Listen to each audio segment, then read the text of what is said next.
Jangan usir aku. Dalam kesendirian Vio merenung.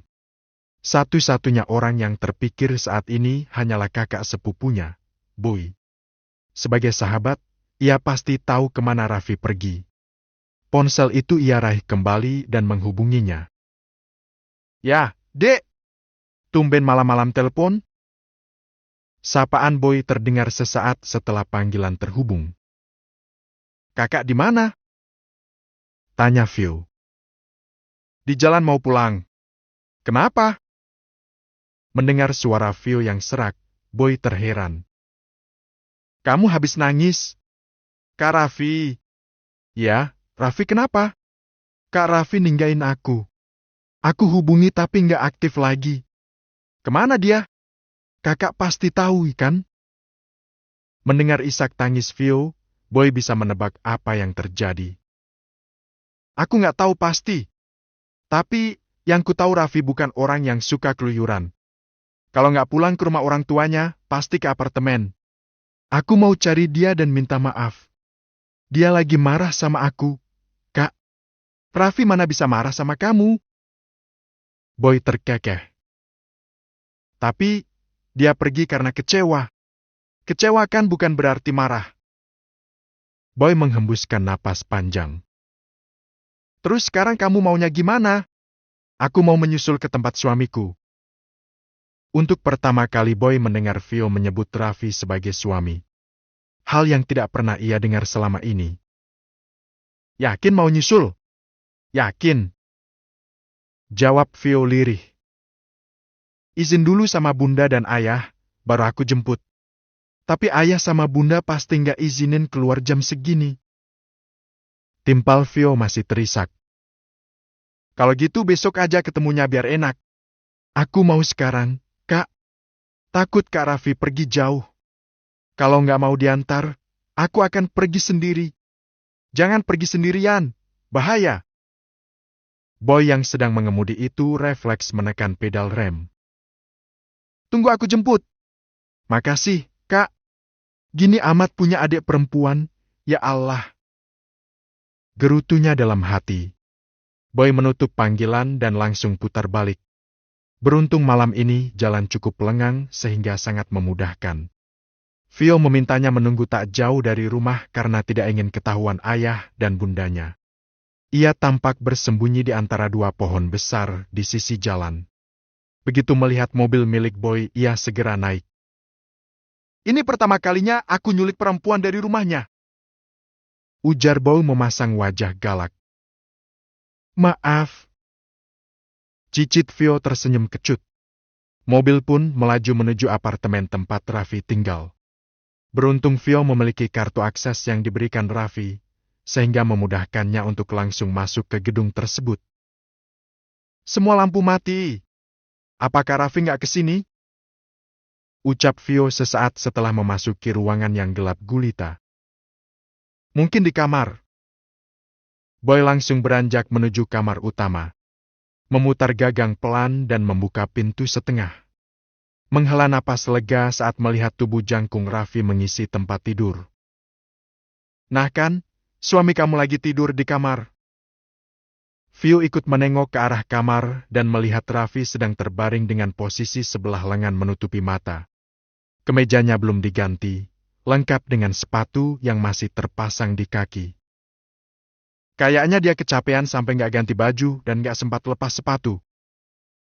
Ucap Boy berdecak pelan. Untung kamarnya nggak dikunci, jadi kamu bisa masuk. Boy menutup kembali pintu kamar. Makasih sudah antar aku, Kak. Maaf ngerepotin. Nggak apa-apa, Dek. Sekarang masuk dan istirahat. Kalau Raffi bangun, lebih baik kalian bicara dari hati ke hati. Sudut bibirnya melengkung tipis. Andai kamu tahu sesayang apa Raffi sama kamu, aku janji akan nurut sama Kak Raffi. Aku nggak akan membantah lagi. Janjinya ke orangnya, bukan ke aku. Boy terkekeh. Dek, aku belum menikah. Tapi Papa selalu mengajarkan kalau setiap rumah tangga punya jalan cerita dan ujian masing-masing. Ada yang diuji dengan pasangannya, ada yang diuji dengan mertuanya, ada juga yang diuji dengan kondisi ekonomi, masalah anak, atau masalah kesehatan, dan lainnya. Tinggal bagaimana kamu menghadapinya. Vio mengangguk pelan. Bola matanya kembali berair. Kuncinya cuma komunikasi. Kalau kalian terus berpisah, kapan masalah kalian akan selesai? Lebih baik selesaikan sekarang sebelum masalahnya semakin melebar. Kalau kalian diam saja, justru peluang munculnya masalah baru akan lebih besar. Iya, Kak.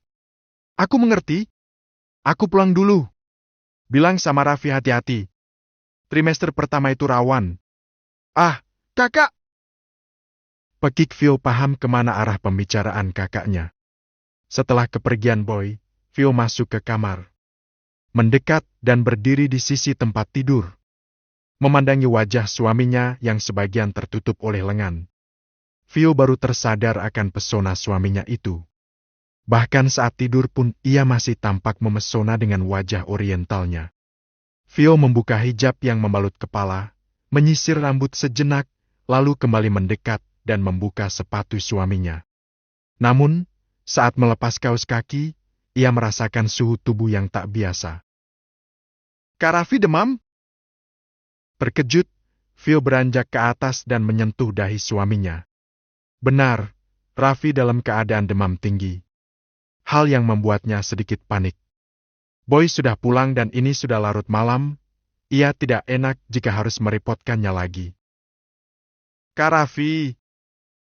Panggilnya pelan, namun tak ada respon. Membuat Vio memilih beranjak keluar kamar. Menuju dapur untuk mencari kotak obat. Tetapi, di sana hanya ada kapas, antiseptik dan juga obat nyeri perut.